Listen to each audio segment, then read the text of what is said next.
Welcome to study pieces channel. सभी दोस्तों को नमस्कार। चलिए आज से हम जो बिहार दरोगा के लिए हिस्ट्री रिवीजन बैच स्टार्ट कर रहे हैं। धीरे धीरे सभी सब्जेक्ट को कवर करेंगे। पहले हम लोग हिस्ट्री को कवर करें और इम्पोर्टेंट जो टॉपिक होगा सिर्फ उसी को कवर करेंगे ताकि आप लोगों को जो क्वेश्चन है उसमें ना छूटे। ठीक है, तो आज से हम लोग स्टार्ट करते हैं। जैसे कि आप लोगों को पता होगा कि 17 दिसंबर से बिहार दरोगा का एग्ज़ाम है, तो आप लोग सभी अपने रिवीजन में लग जाइए। ठीक है, चलिए पढ़ते हैं।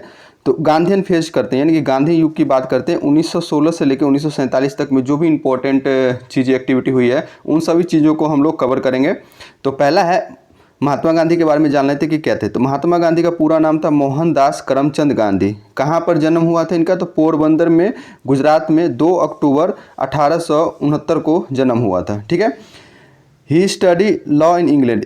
लॉ की पढ़ाई के लिए इंग्लैंड गए थे और 1891 में भारत वापस लौटे थे। फिर अप्रैल 1893 में साउथ अफ्रीका गए थे स्ट्रगल, जिसमें उन्होंने अगेंस्ट अपार्थड जो racial discrimination against the black for 20 year, वहाँ पर जाके वो लगभग 20 साल तक जो अपार्थड मूवमेंट था उसके खिलाफ लड़े चलाया था, जो कि क्या था कि रेशियल डिस्क्रिमिनेशन साउथ अफ्रीका के अंदर चल रहा था।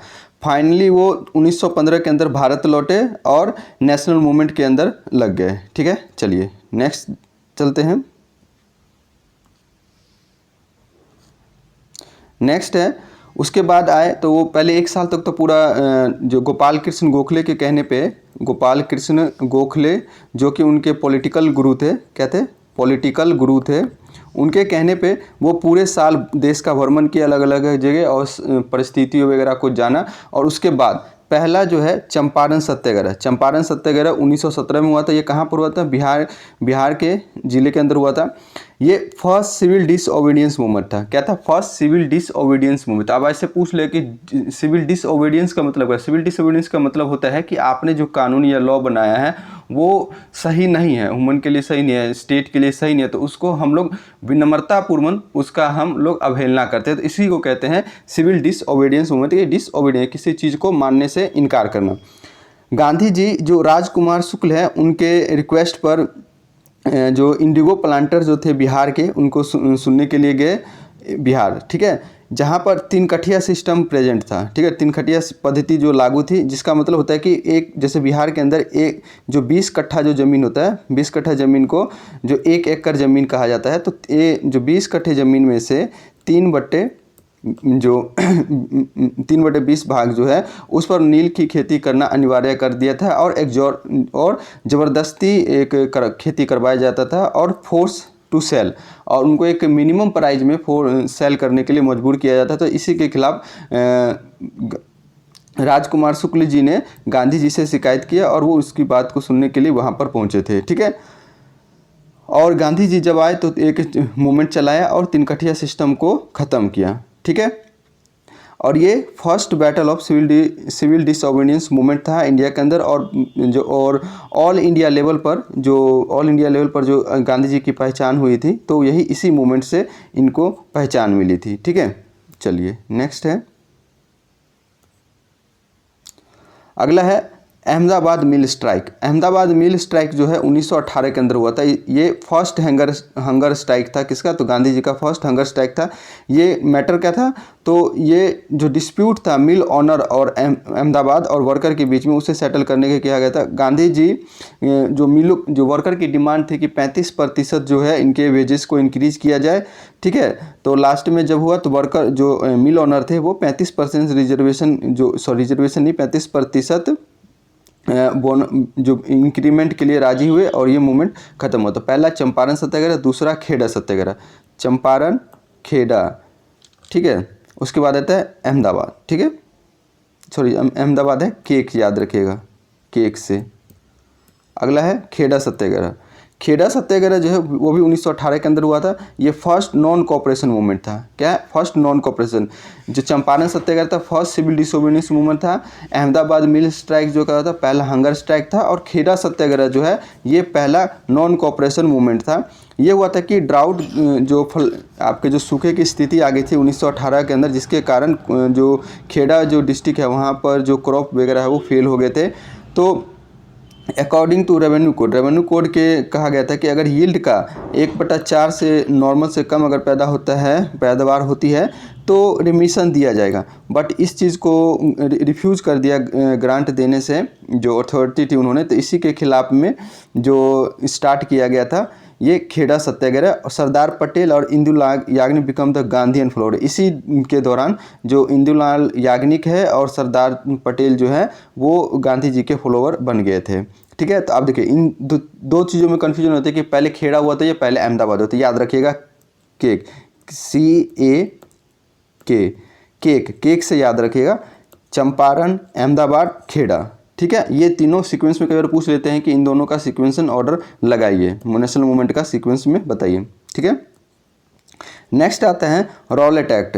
तो रॉलेट एक्ट कब आया था? तो रॉलेट एक्ट 1919 के अंदर आया था कि 1917 के अंदर एक कमेटी सेटअप की गई थी जो सर सिडनी रॉवल्ट के नेतृत्व, जो मिलिटेंट नेशनल एक्टिविटी को जो इंडिया में चल रहा था उनके अकॉर्डिंग मिलिटेंट एक्टिविटी जो चल रही थी उनको देखने के लिए एक कमेटी बनाई गई थी, जिसके हेड कौन थे? Sir Sydney Rowlatt. इन्हीं के नाम पे इसका नाम रॉलेट एक्ट रखा गया।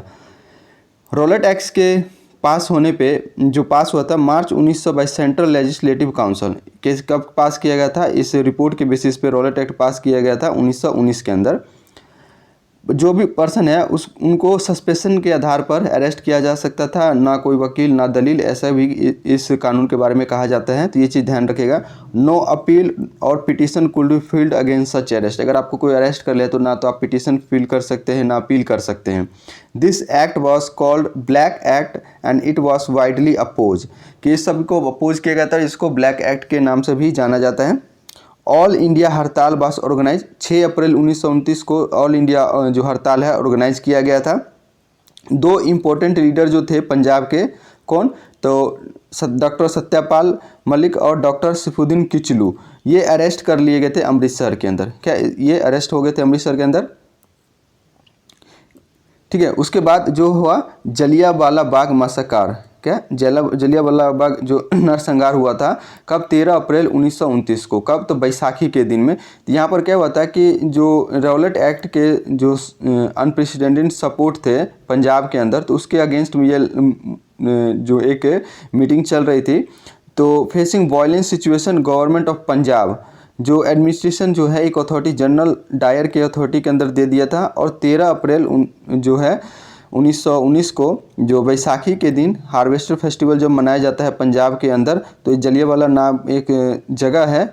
ठीक है, यहाँ पर गोल्डन टेम्पल, अगर आप जाइएगा अमृतसर का गोल्डन टेम्पल से पहले ही आता है ये जलियांवाला बाग इंसिडेंस का जो प्लेस है वहाँ। तो डॉक्टर जो मार्च किया और अनप्रेसिडेंटेड ओपन फायर, किसी बिना वार्निंग किसी चीज़ के यहाँ पर ओपन फायर कर दिया, जिसके कारण से लगभग ऑफिशियल अकॉर्डिंग, अगर ऑफिशियल के अकॉर्डिंग चलें तो लगभग 379 लोगों की जान गई थी और लगभग 1100 से 1150 के आसपास लोगों इस इंसिडेंट में बुरी तरह से घायल हुए थे। बट जो डेथ रेट जो है बहुत ही ज़्यादा था, ये यहाँ पर ऑफिशियल फिगर दिखाता है। ठीक है, नेशनल वाइड प्रोटेस्ट हुआ था। रविंद्रनाथ टैगोर ने अपनी जो नाइटहुड की जो उपाधि थी उन्होंने अपने इस प्रोटेस्ट में लौटा दिया था। और 13 मार्च 1940 को सरदार उधम सिंह जो थे वो जनरल ओ डायर को जो हत्या कर दी थी। कहाँ पर? तो लंदन में जाके। जनरल ओ डायर, और जो फायर किया था वहाँ पे तो जनरल आर डायर था, रीजनल डायर था। ठीक है, तो ये जनरल ओ डायर था जो पंजाब का उस समय का गवर्नर था। ठीक है, चलिए तो मिलते हैं नेक्स्ट जो नॉन कॉपरेशन मूवमेंट वगैरह या जो भी है, तो नेक्स्ट वीडियो में हम लोग उसको डिस्कस करेंगे। तो आप लोग अभी जो बिहार एसआई के रिवीजन के लिए आप लोग ज़्यादातर फोकस कीजिए कि आपके पास जो भी नोट्स हैं, जो भी नोट्स वगैरह है उसको रिवाइज कीजिए ज़्यादा से ज़्यादा। ठीक है, नया चीज़ पढ़ने की कोशिश नहीं, मैक्सिमम कीजिए कि रिवाइज कीजिए। अगर ये वीडियो भी आप लोग देख रहे हैं तो मैक्सिमम सिर्फ रिवीजन पर्पस से इसको देखिएगा, क्योंकि इसमें बहुत सारी चीज़ें नहीं है शॉर्ट में, लेकिन सारी चीज़ों को कवर करके बताया जा रहा है। ठीक है, एक प्लानर बनाइए। ठीक है, PYQ को प्रैक्टिस कर लीजिए अच्छे से, PYQ क्वेश्चन को अच्छे से प्रैक्टिस कर लीजिए। और डेली बेसिस पर एक टेस्ट लगाइए। आप लोग डेली बेसिस पर एक टेस्ट लगाइए और उस टेस्ट में देखिए कि आपकी वीकनेस कहाँ पर है, उसको फिर ज़्यादा फोकस कीजिए। चलिए मिलते हैं नेक्स्ट वीडियो में, तब तक के लिए जय Hind, thank you so much.